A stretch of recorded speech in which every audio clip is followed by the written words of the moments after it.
According to the article adoptuskids.org, the most recent federal data shares that there are currently more than 400,000 children in foster care in the United States. This is almost twice the population of all people living in Orlando. Efforts to support adoption have become vital in decreasing the amount of children in foster care and helping them find a safe, loving, and permanent home. Good evening, my name is Camila Herrera, and these are my colleagues. Taylor Jacobson, Layla Harris, Joel Gomez, Isabella Mayorga. our question is, how has adoption of children changed throughout the past 20 years in the U.S.? Our claim is that adoption of children has had positive effects in the U.S. because of increased government funding, more cultural ethnicities of family looking to adopt, and an improved stable lifestyle among adopted children over the past 20 years.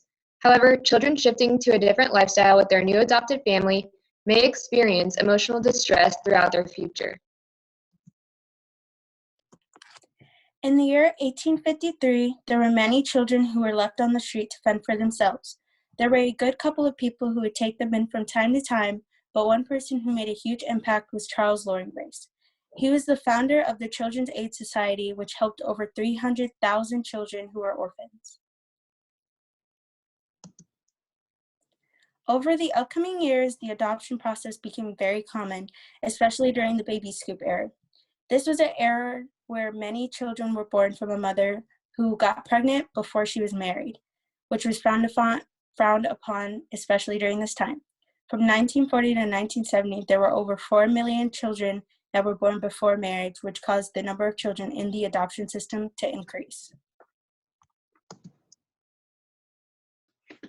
There is a large diversity among the people who adopt in the United States.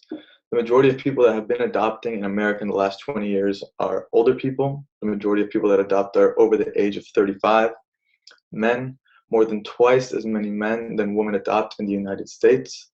This can be contributed to the fact that LGBTQ couples that adopt in the US have increased by 35% in the last 10 years. Christians, 5% of practicing Christians in the United States have adopted, which is more than twice the number of all adults who have adopted in America. And Caucasians, 72% of adoptive parents are all white Americans. As for who is being adopted, approximately 5 million Americans today alive are adoptees.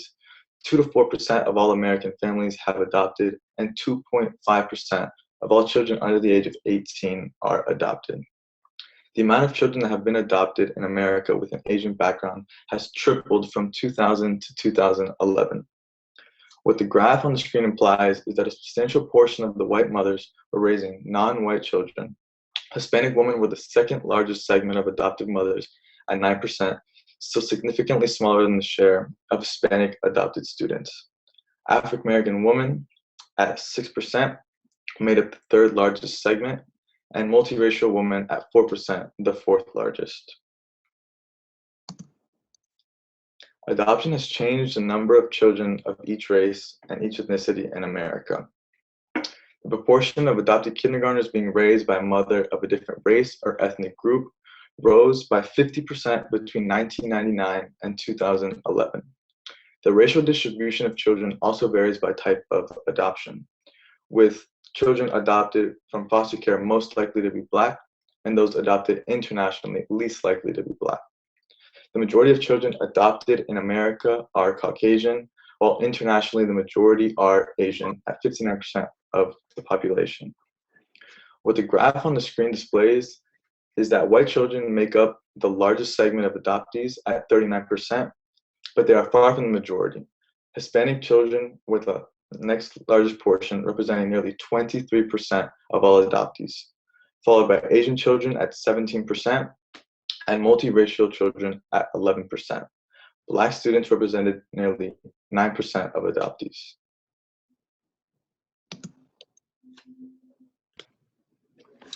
Adopting children in the U.S. has changed the environment in the last 20 years. Due to the increase of adoption, many kids have been brought up from all the hardships and have been taken care of and loved. It is essential that adopted kids get into a good home because it will build their confidence that they never had to do good in life and to be successful and to maybe contribute back to the environment and society to help people. In this graph, it shows the top data is adopted kids increasing by year more than any other kid, which shows that why this is so important. This is completely true because if a kid is going through violence or doesn't have the love that they need or gets mistreated every day or is on the streets, they will start to build negative thoughts in life or develop bad healthy problems like depression, which can cause them to end up in a bad place in life when they could have had a healthy life. This is why it's important for people who are adopting to give them the spark they need to be successful and help others. This graph shows how the top data is adopted kids being more successful than other kids with different backgrounds.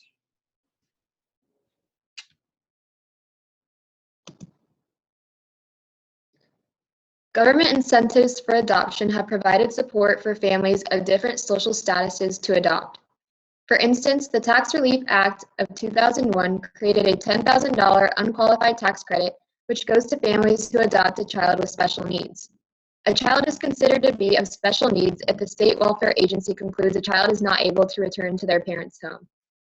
As you can see in this graph, the number of children adopted has slightly increased since the year 2000. Government support for adoption policies will help decrease the amount of children in foster care and help children find a permanent home. On the other hand, adoption has made it difficult for states to manage their state budgets and also continue to meet financial assistance obligations long term. In the research article, Using Subsidies to Promote the Adoption of Children from Foster Care, the author proclaims when policymakers in Kansas, Missouri, and Oklahoma recently tried to reduce support for children adopted from foster care to help balance their state budgets, they did so without a reliable estimate of the impact of the policy change on adoptions. This can make it challenging for states to determine how much funding they should provide for adoption services. As you can see in the graph, when the adoption population of children is low, the number of children in foster care is high and vice versa. As the number of adoption increases, state funding will also increase, which makes it important for states to gauge their financial budgets for different programs, including adoption. How will adoption change and affect people in the future? The feeling of shame can come from a variety of reasoning, but it mostly varies from society, which in this case tends to judge parents' decisions. New parents can be ashamed to confess to family, friends, or others about adopting a child into their family. This issue will only cause more pain because of the secrecy behind the truth of securing their child's future of being an adoptee. Children that are adopted as a baby will have a hard time adjusting to the knowledge of being an adoptee when they reach adolescence, but an older child would be able to handle the new information with understandability and comprehension. Knowing about one's history in life can produce an internal conflict on the adoptee because a sense of identity and self are being judged. The effect of telling an adoptee that they have been taken through an adoption plan after they were born can be taken extremely emotionally by the shocking news.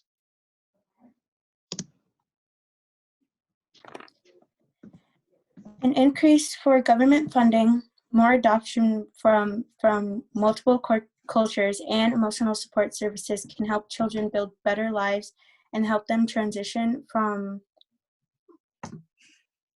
to a better future. Some limitations and implications can be that children can still experience emotional effects when moving to their new home, and they can find it difficult to understand the situation that they are experiencing, which in addition, state funding can help along with other initiatives. Thank you. Do you have any questions? I do have a question for each of you. Just getting the computer ready. All right, Camille, you're up first. What was the strongest counter argument to your solution that your team identified?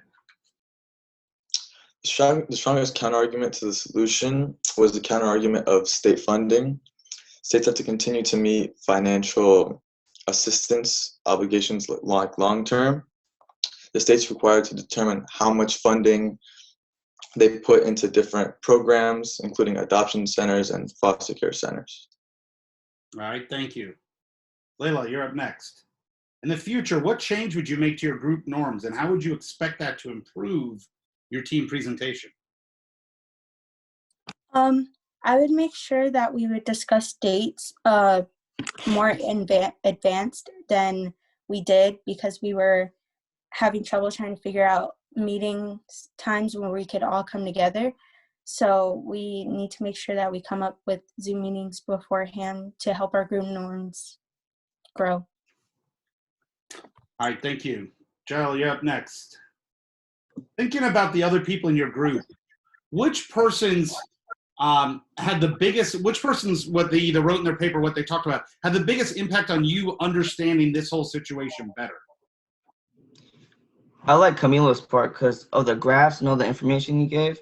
It really gave me a bigger perspective on how important this topic is and how we need to start talking about it more and improving the lifestyle of these kids more, because it's vital to our future and to our environment and to what comes next in our lives. All right, thank you. Isabella, in what ways did you improve your ability to work as a group because of this project? We improved our ability to communicate. For instance, one of our group members noticed that we were missing something from our slides or needed to add some information, so we would communicate that to the member. Okay, and Taylor, you got the last one. Describe how the content of the team's presentation changed as a result of your guys' discussions. So the content changed. Originally, we did have excess information in a lot of our slides. And after communicating about it, we would share with other teams such as Jael, and how he had excess information, and if he condensed it, the audience would understand the argument.